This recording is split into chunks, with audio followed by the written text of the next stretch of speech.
And it's thinking about it. Hey, we are now on the air live. Thanks for tuning into the podcast, folks. I'm your host, Mike Lafferty, and here with me today is a panel of frequent co-hosts and guests, starting with frequent co-host and collaborator, Aid Smith. How you doing, Aid? Oh, I'm pretty good, thank you.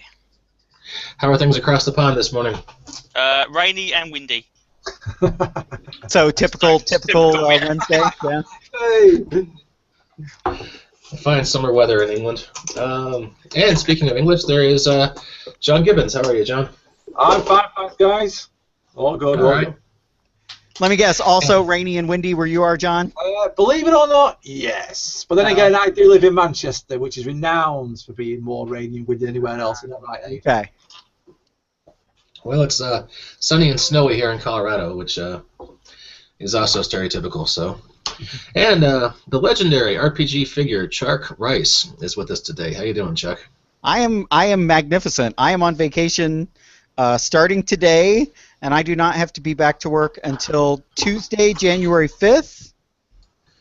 So I am awesome. Has the drinking started yet? The drinking began last night. Yes. Yeah. Do I know you or do I know you? The bar was visited. Starting at around 5:01. I get out of work at 5. The bar is literally like 3 shops down from where I work. 3 doors down. Do they have your plaque on a stool or anything? They have said to me, they were like, why didn't we see you on Friday? And I was like, oh, it was too crowded and I'd like to sit at the bar. And they were like, just tell us, we'll make somebody leave from the bar. And I was like, no. I'm not doing that. You got to the same state as like Norm when you walk and you go, John! I was just like, you people are insane. I'm not doing that. That's pretty crazy. Well, hey, and we should probably talk about your curriculum vitae for listeners who maybe are not familiar with you or at the top. Chuck was kind of a minor RPG celebrity during the D20 boom. They worked for RPG Objects. Why don't you do a quick rundown of some of your Blood and Fists was nominated for an Emmy. That was one of your big books. Tell us about some of the others just real fast. I guess Blood and Relics was one of my better selling books. It's kind of based on Holy Blood, Holy Grail, which so is the Da Vinci Code. So if you've read the Da Vinci Code, it's going to play a lot like that. I did Blood and Guts, which is kind of an attempt to bring a little bit more realism to military stuff in D20 Modern. Blood and Fists, which is real-world martial arts. Blood in Space, sci-fi source book. So, you know, I kind of the theme somewhere along there. I don't quite know what it is. Yeah. Well, so we did Blood in Space first, and so then we did Blood and Fists, and so then the next one that we were going to do was military, and I said to Chris Davis, who runs RPG Objects, well, so clearly it has to be Blood and Guts, because we've come this far. Why stop now? And he was like, I don't know, and I was like, no. Okay, look, Patton was Blood and Guts. So it literally, this one, we can stop after this, but this one must be Blood and Guts. And then we just decided to never stop doing it. So. Well, cool. And then you were ran Vigilance Press for a while. Yeah. Solo. Yeah. I had actually started Vigilance Press before I started working with RPG Objects, but then I let it languish in comfortable obscurity for a while I was working for RPG Objects, and then Chris Davis decided he wanted to get a real job for some reason, probably money, and then I kind of started pouring my effort back into Vigilance Press, and I met some weird guy named Mike Lafferty. I don't know. Things went real weird then. All gone wrong. Chuck was my AA sponsor. Nothing good came out of that, let me tell you. Yeah, and I'm the best AA sponsor ever. I'm just like, here, kid, here's some NyQuil. He's passing me the hip flask, going, these guys are liars, here you go.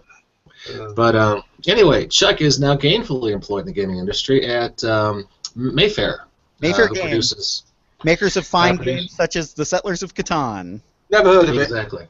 Yeah. Is that like Monopoly?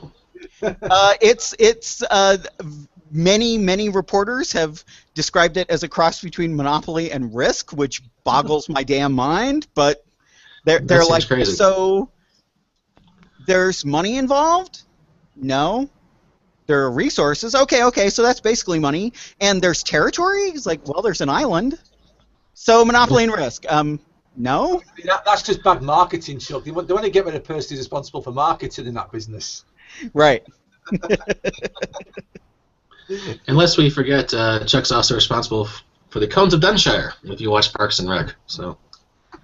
Well, I had, Mayfair did that, but yes, great designers, Morgan Dautenville, that was actually his insane genius. All right. Well, cool. Well, and Chuck is with us today because he has returned to RPG design and has a new game. So tell us about it, Chuck. What you got? I've talked about it with you guys a couple times in the past. I probably spent about 3 years total working on this, playtesting it, getting the art together. It's called AZ, After Zombies, and it is kind of my attempt to bring the kind of current serious zombie fiction like The Walking Dead to a game where yes, the zombies are there. They're obviously they're a threat, but there's also all of the baggage that humans bring with us. We're assholes, honestly, and so I wanted to make a game where that kind of strife would also be factored in. Okay, so let's talk about inspirations for Zombie. What would you pull from most strongly, you think, for this? Probably the two most important sources. Well, I guess I'll say three. I always a huge fan of World War Z, the book, not the movie. The similarities between the movie and the book, I think, end with the title. Yeah, pretty much. But the book I always thought was a great kind of Studs Terkel riff, taking the good war and applying it to zombies, and then there's a kind of independent novel series that I'm real fond of called Day by Day Armageddon, they are written by an active duty soldier. I believe he's in the Air Force or the Navy. And they're very much he has a lot of practical survival knowledge and a lot of practical military knowledge, and so it's great. It's written in the form of a daily diary that he starts keeping the day civilization falls apart by chance. And they're really great. You can find them on Amazon. You can get them on your tablet, which is how I read things generally. And then, of course, the Walking Dead comics and the TV show, which they're different, but I kind of like them both in for different reasons. Now, we were talking before we hit the big record button here, and John, you were saying that you like the comics but hate the TV show. Yes, I think a lot of people probably do, actually. Yes, I would agree with that. I can certainly see liking just the comic. I can certainly see that. Yeah, it was a total. I mean, the comic was so unusual at its time when it first came out because it was kind of like a sort of, I suppose you could say it was like a soap opera in the background because it was such a long-running comic about a group and a family and their struggles, etc. But then I think when the TV series came along, they went to the extreme, so it became too much of a case of right. Well, we've got to change the story because we need to make good television episode. And don't get me wrong, I mean I know that's the way it goes. It goes that way from other comics, etc. When they get turned to film, but I just find it a bit boring. I don't know what it is. I just for a medium such as film that should be fantastic. I just find it a little bit. Not slow, but a bit far-fetched. I know that sounds strange when you're talking about a zombie series, but just nothing like the books. They didn't grip me. I mean, when you're reading the graphic novels, the page turns and they're very gripping, even though the artwork is quite sort of grayscale and basic. But the series just doesn't hit my boat at all. Yeah.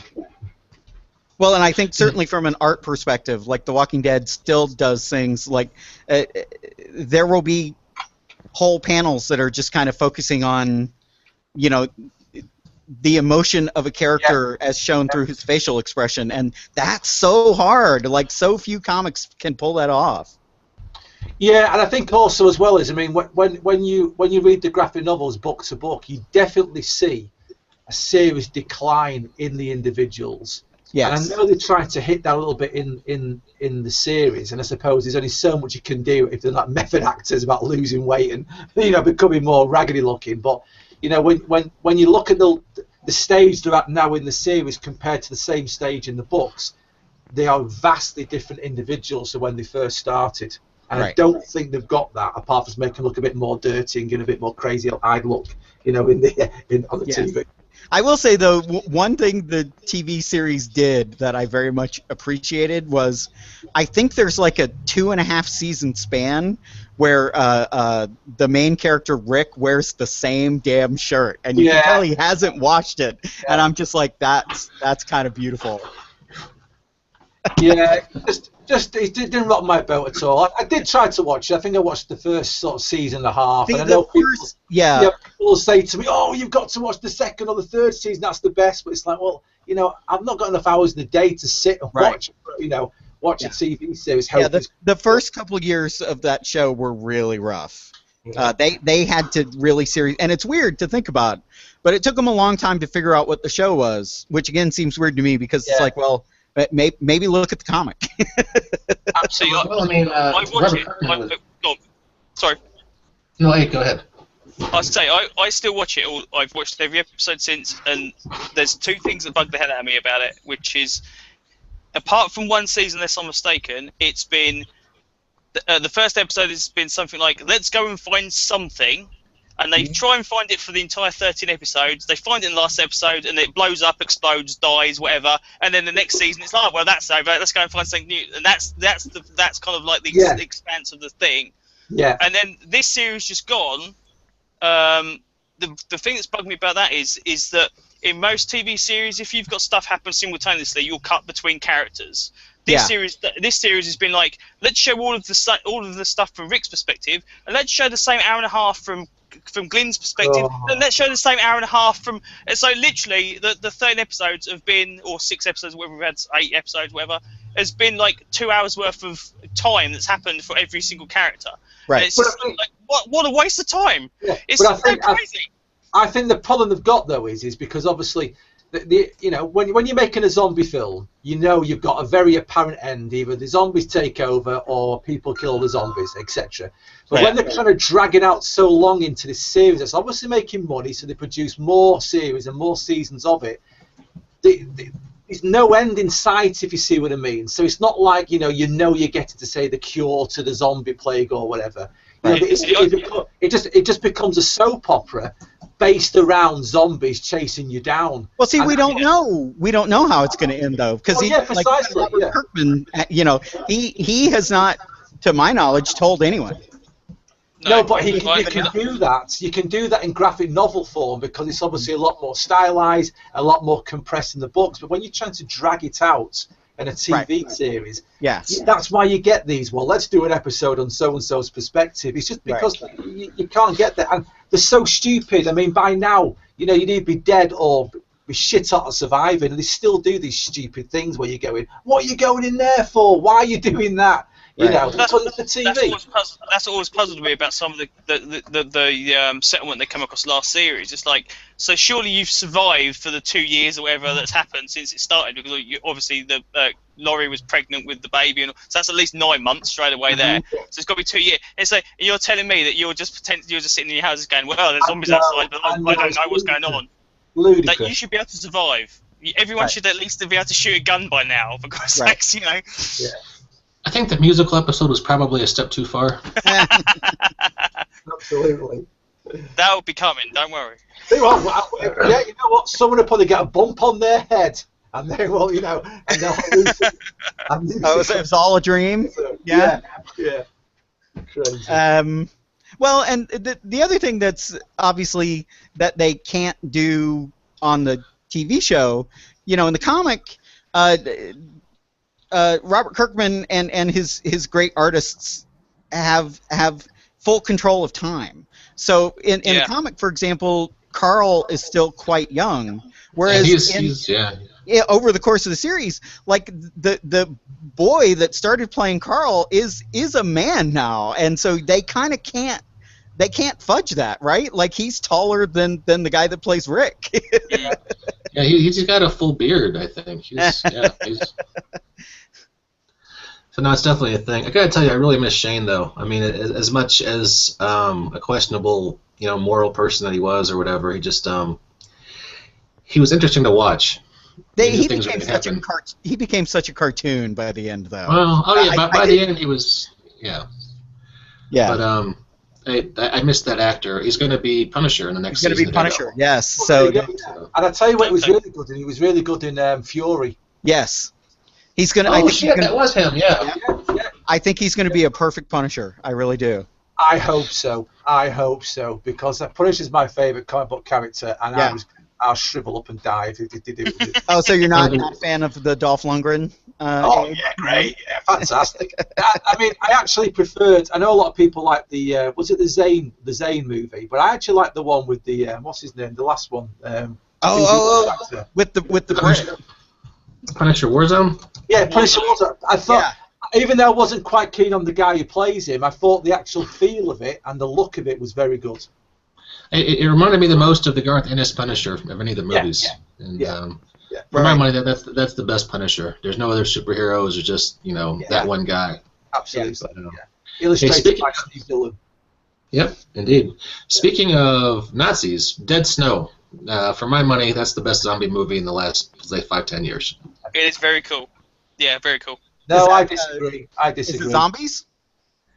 Yeah, it's dead Nazi zombies. Nazi zombies. I mean, how can you go wrong with that? Yeah. No.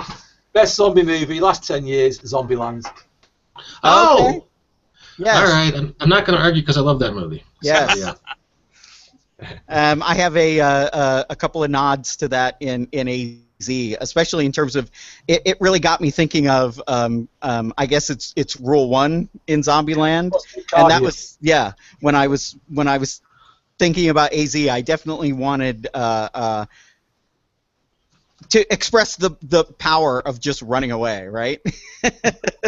And that shaped the experience system in part to where you don't get experience for killing anything in AZ is probably one of the biggest difference between it and a traditional RPG. And so I definitely, that kind of led me down the road of experience over time, where if you do just run away, you're still going to level up in AZ. And so I always definitely wanted that, because if you only get experience for killing, then that kind of channels your behavior, right? You're gonna engage. Yeah. Yeah. Well, it's a post-apocalyptic survival situation, so just surviving is experience, right? Right. So, well, cool. So I guess that kind of gets to the heart of the matter is there are so many different flavors, of zombie entertainment, from the Dead Snow and Zombieland to, some of the more serious takes on it. How do you advise game masters to kind of set up a game for the kind of tone they want for a Zombie Chronicle? Well, I would recommend, and I guess this is kind of game mastery 101, but a lot of times game masters, and I know I certainly have done this from time to time, you have an idea in your head, like you have a setting, or you have a storyline, or you just have a feeling that you want to evoke, but the step that I think too few of us take, that I would recommend that you take when you're making any campaign, but also after zombies, is then before you run the first game, talk to your players. Like send an email out to them and find out what they want. Because I think that is just going to make things, because maybe they want something totally silly from a zombie game, and if you have this very serious meditation on who is really the monster in mind, and they all want to name their characters Zed, you're probably not going to be satisfied, right? Fair enough. All right, well, cool. Well, hey, tell us a little bit more about the game. It's a percentage only system, right? Yep. All resolution takes place on D100. If you're making a very hard skill check, it has a -25. If you're making a very easy skill check, it has a +25. you can attempt every skill in the game at one half of the ability score it's based on. So if you don't have any combat skills and you pick up a knife, you can use it at half of your combat score. And I definitely wanted to make combat skill an ability score because since you're dealing with a cross section of people, like one player might be a former librarian and one player could be a gunnery sergeant, a Marine, right? And so if you make it an ability score, then yes, you can get better at combat, but you can have at the beginning of the game a vast difference in combat skills between players. Okay, cool. And how is? Go ahead. Go ahead. I was going to ask how playtesting's been for it. Playtesting's been great. Jeremy Peterson, my editor, he was running it for a group for a time, and I've done some kind of one-shot playtests, but then I ran it regularly for a group of my fellow Mayfair employees in our spare time, and so it's seen. I think it's been kind of perfect, and it's a product of how much time I had, obviously. But like I've done shorter one-shot things, and then I've done longer full-fledged campaigns. Whereas like for example, back in my RPG Objects days, a lot of times because I had tight deadlines, everything was play-tested because I firmly believe you can't make a good book. If you're writing rules, they need to be play-tested. But sometimes it would be very specialized short-term situations where it's like, okay, you make a martial artist, I'm going to make a martial artist. Let's just fight and see how it works, right? Mm-hmm. And that's... I did a bit of play testing with my group. I ran a short adventure, about a 5 or 6 session adventure using the AZ rules. Mm-hmm. I don't think I spoke about this, Chuck, but I like the system. I think it's kind of like it's not too crunchy, but it's not very lightweight. Kind of like say Fate. It's a nice step in between. Mm-hmm. Skill resolution and actually creating the characters is very quick to do, and it can still be crunchy for the GM because when you get your hands on the book itself, there's lots of charts, isn't there, Chuck? You know, I mean, it's like it's not death by charts because I like it. I mean, literally, but if the GM really wants to use them, he's got a raft of sort of random encounters, random objects to be found throughout the campaign. Lots of good stuff like that, which I thought was really useful. And plus, I like it slightly crunchy, so I quite like the fact I had all these charts I could roll on if I wanted to. Right. I definitely. Sorry, go on, Sean. Sorry. Yeah, I definitely wanted. There are a lot of tables like Rebecca, the person that did the layout for me. She even was like, well, "What is it with you in these tables?" And I was like, "Well, I kind of felt her pain, but what I found running it is that I wanted to make it as easy on the game master as possible because it's very difficult in a game like this. Like I wrote an adventure where one of the characters had as a disadvantage, he had like a sick grandmother that was with them and she needed medicine. And so I'm like, okay, so she's going to need her medicine, and so I'm going to write this adventure that takes place in a hospital, and there's going to be kind of this mad scientist that's taken over the hospital, and he's experimenting on the zombies, and it's going to be great. And the players were just like, no, why would we ever go to a hospital? That's the last place we should go. That's dumb. We're going to the mall, and we're going to look for a pharmacy. We're going to raid a farm. And so all of a sudden, my idea is totally out the window. And so...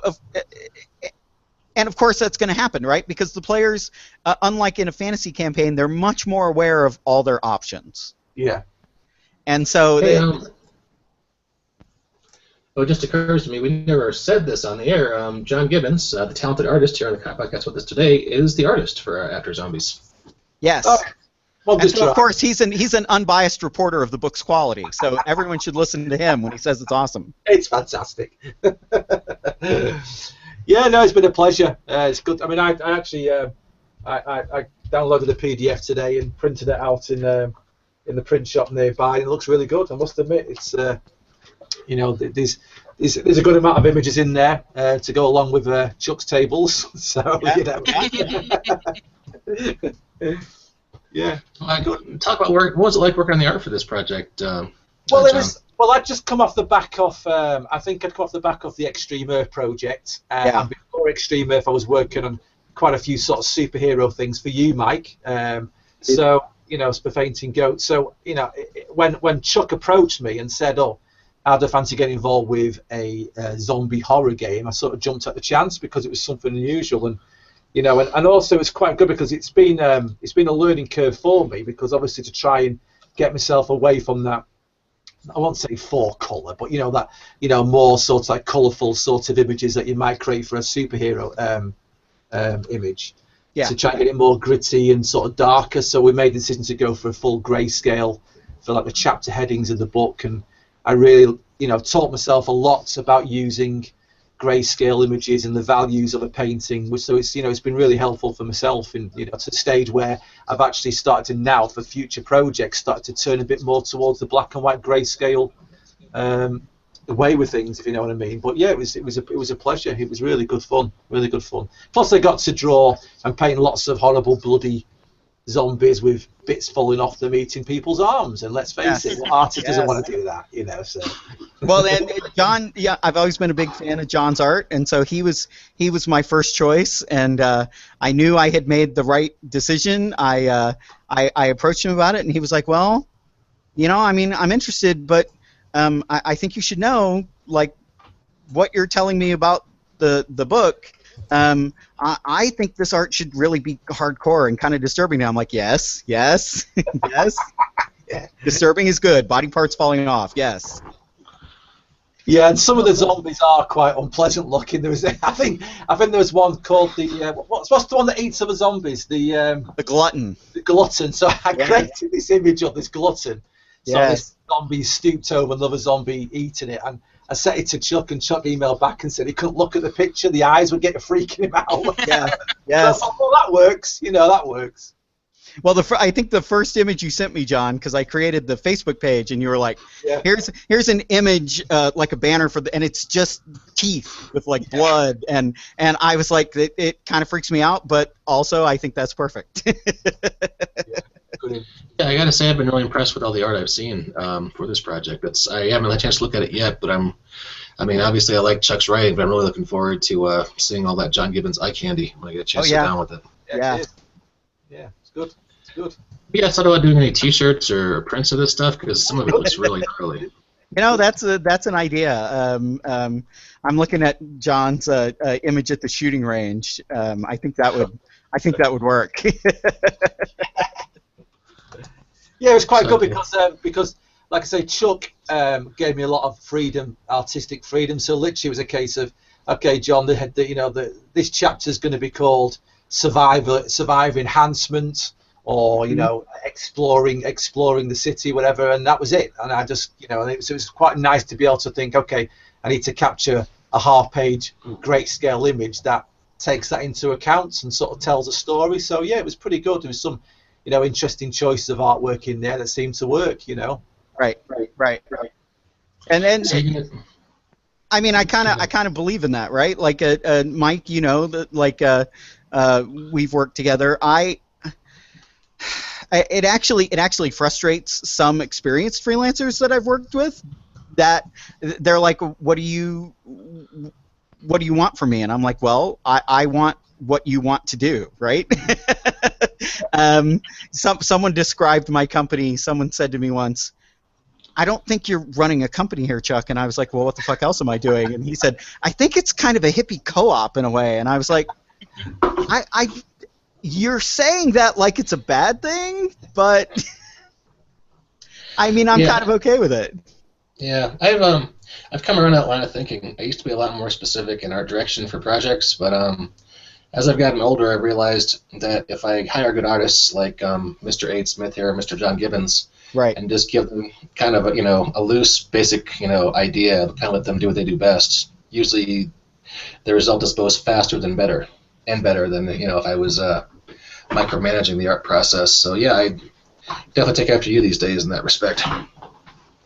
Yeah, I think realistically, all you're doing is, because obviously when you work for the bigger companies and you speak to the art directors there, the art directors tend to be artists themselves, or they've got they've got a firm grip in their mind of what they want, and they know, for example, and also as well as the projects are done slightly different. So you might find the writing's been done, the layouts might even have started, and then they approach the art director and say, right, here's all the white space you've got to fill.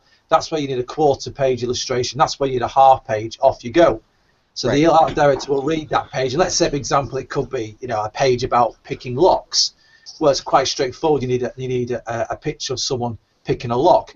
But while other people might say, to the artist, okay, I just need a picture of someone picking a lock.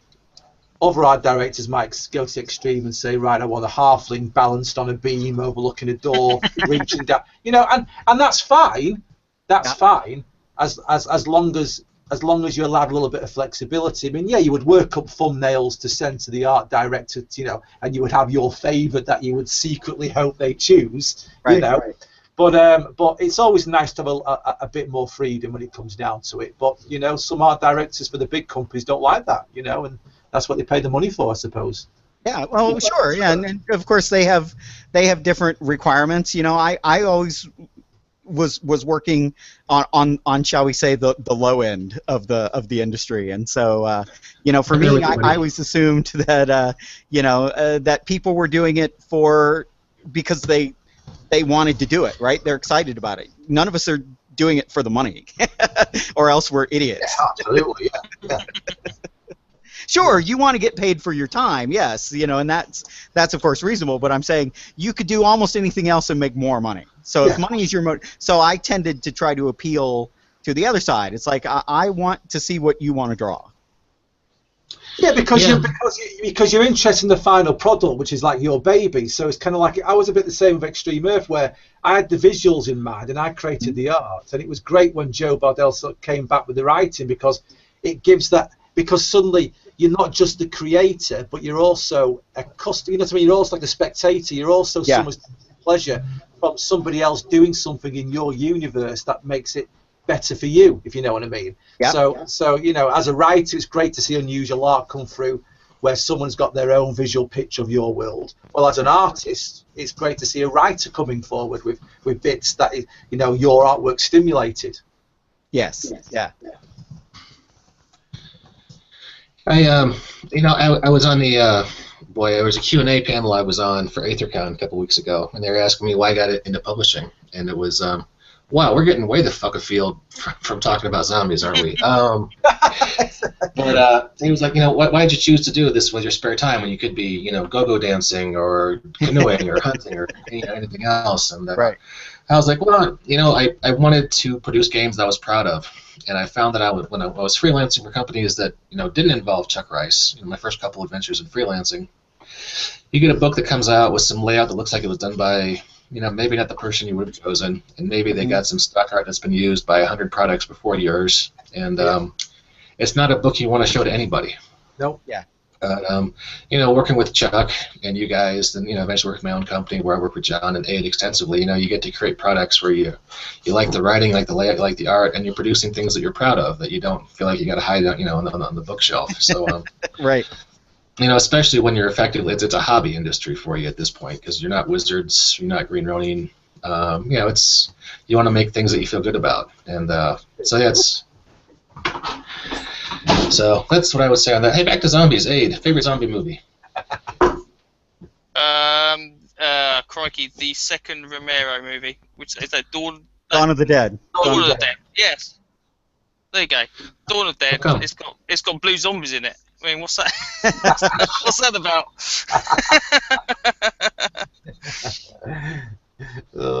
Yes, I should also mention very helpful on the book. Darren Drader, speaking of Wizards of the Coast, he wrote D20 Apocalypse for Wizards of the Coast. I brought him on as a developer. I just wanted, Darren and I are acquainted and we've talked before, and so I kind of knew his take on things, and I respected his design chops, and so I brought him on board as a developer just to kind of backstop me and look at it from a designer's perspective and he gave me so much good direction about, okay, I think you need more work here. You need to put it, like, for example, this book had no vehicles in it when I first showed it to Darren, and Darren was like, well, why is that? And I was like, well, because, I mean, you're not going to be fighting in vehicles, right? So why do you need rules for them? And he was like, you're not going to be fighting in vehicles, but the person that buys it is probably going to be like, what happens if... Yeah, exactly. I think that, and the same goes with because our good friend Walt Robillard, he made quite a bit contribution, didn't he, Chuck? Yes. Walt gave us his good advice on the weaponry and firearms, etc. that could be around and how they all work, etc. Yes, I kind of ran into, when I was doing Blood and Guts, I think is when I first met Walt, and also met a very fine gentleman named Rich Spainhour, who they Survivors podcast, yeah. Yeah, they kind of approached me and sent me emails about the book, and they were like, when I first released Blood and Guts, and they were like, well, I mean, the guns here are better, but there are still these things that aren't right, and these things, and so rather than kind of dismiss them, I embraced that, because at that time I had never even fired a gun, and so obviously that's why Walt's always useful. Yes. If ever you write anything, you get to the bit in the book where it's okay, the chapter title's Firearms and Injuring People, then you just know all you got to do is give Walt a ring. Yes. And Walt will be able to tell you everything about firearms and so he is so helpful. So yeah. And then like Rich gave me great advice of like I wound up like Rich and I are Facebook friends, and he's always posting about the runs he's doing, and so as I was working through the athletic skills, I was like, how much could a man carry, and how fast could he go while carrying it? And so I dropped an email to Rich, who's a retired colonel from the United States Army, and he was like, okay, I can tell you the answer to that question. You need to carry this much, and you can go this far with it, and if you can't get there within this amount of time, I need to know why. One of my gaming buddies from Indiana visited me out here in Colorado a couple of years ago, and I was like, you're in Colorado, you have to go hiking. And we were out in the mountains, and he was like, now I understand why movement is reduced over hilly terrain. Not at all a geeky thing to say. Yeah. Now Darren Drader, what company did you release After Zombies through? This is a different company I hadn't seen before. This is a new company that I started. It's called Apocalyptic Games. I gave it all the thought that I gave Vigilance Press as a name, which is to say about 45 seconds. Okay. Literally, the first book I self-released was called Vigilance, and so I was like, well, I guess I'm Vigilance Press. And I used to get interesting looks at the bank, by the way, when I would hand them a check. I said, one teller kind of looked at the check, and he looked at me, and he goes, so this is a website? And I said, yes, sir. And he said, is it like a Second Amendment website? Like, is it like a guns website? And I was like, no. But anyway, that's neither here nor there. So so since I was thinking about doing a post-apocalyptic game, and I just decided Apocalyptic Games. There you go. It was literally the first two words that popped into my head. And why not? And why not? Okay. Well, that's cool. See, I saw Darren Drader's name on some of the products under Apocalyptic Games. I thought maybe he was the guy who was running the company, but it's yours, so that's cool. Well, yeah, Darren again, because Darren has been on AZ. Literally, I think he was the second person who read it. I had about 60 pages at that point. The final book is 144, by the way, just to give you an idea of where I was in the project. Although the book was runnable at 60 pages. Like, the skeleton was there. It just needed to be, I needed to add more tables, basically. Yeah. And so he read it, and again, he and I are acquaintances. We talk about design, and so he had decided to do the Spire, is what he called it. He wanted to do kind of a third-party 5th edition kind of dungeon magazine type thing, where he would just do 5th edition D&D adventures. And he had a Patreon, but beyond the patrons, it would be free to everyone else. So the patrons were basically backing a thing that was going to go into the world for free, and he knew that I had set up Apocalyptic Games for the eventual purpose of releasing After Zombies, and he was like, so I was going to start a company, but why do we both need companies for your book that's not out and my couple of free things that I'm going to do? Why don't you just release them? And I was like, yeah, excellent. That works. Well, cool. All right. Well, cool. What's next for After Zombies? You doing adventures? You doing supplements? I definitely want to support the game. I have a kind of mechanical idea rattling around in my head that I want to release. I would definitely like to do adventures. I've talked to John about that. John, I need if you give me a map, it'll help sales. I'll do an adventure around it. So yeah, my plan is to kind of support the book and try to help it find its audience. At this time, I'm thinking anything I release to support it will be free. It's literally just going to be kind of a free update type situation. Have you thought about an adventure set in a Renaissance fair with zombies? Huh? The sessions I ran with my guys when I ran AZ, and Chuck could probably explain a bit more about it. It's really more based around you surviving the day after and each day beyond the sort of start of the apocalypse. Right. Well, I kind of like a more sort of post-apocalyptic feel, so I wanted to sort of have the guys starting the game about 6 to sort of 8 months after it had really hit. So there was that bit more desperation. So the way I started mine, because I thought, what do you do? And I thought, well, I remember back in the day when they might be frozen cryogenically in some kind of underground military base, and I thought, no, it's been done to death. So what I did was I had them all because the fact is you are all things like bank clerks or lawyers or policemen. I had them all reality TV stars on an island. So so they're basically on this island meant to be for a month. Then the supplies stopped. No one came to pick them up. 6 months goes by, and they managed to get off the island because a boat sort of becomes shipwrecked. When they get to shore, a few miles inland, they find out the apocalypse has happened and the zombies are there. So it was quite a good way of running it. That's a great idea. Yeah. You need to draw a map of an island for me, John. Yeah. All right, well, cool. Well, hey, so folks, check out After Zombies right now on RPG Now. Couple of easy ways to find it. Just search for After Zombies on RPG Now when you're there, or if you search under publishers for Apocalyptic Games, it comes up pretty quickly too. You can own it right now for $15, and the character sheet is free. So, sorry, $14.99. My bad. Exactly, way less than $15. I steal at that price. Yes. In these trying economic times, every cent counts. So. Yes. All right, cool. Well, hey guys, I need to wrap it up and get back to my soul-deadening corporate job. Anything else you want to cover before we wrap things up? No, I think we covered it. Cool. Aid, anything? No, I think that's it. I think it's all good. All right, cool. All right, well, hey, thanks everybody for tuning in, and we will catch you next time on the BAMF podcast.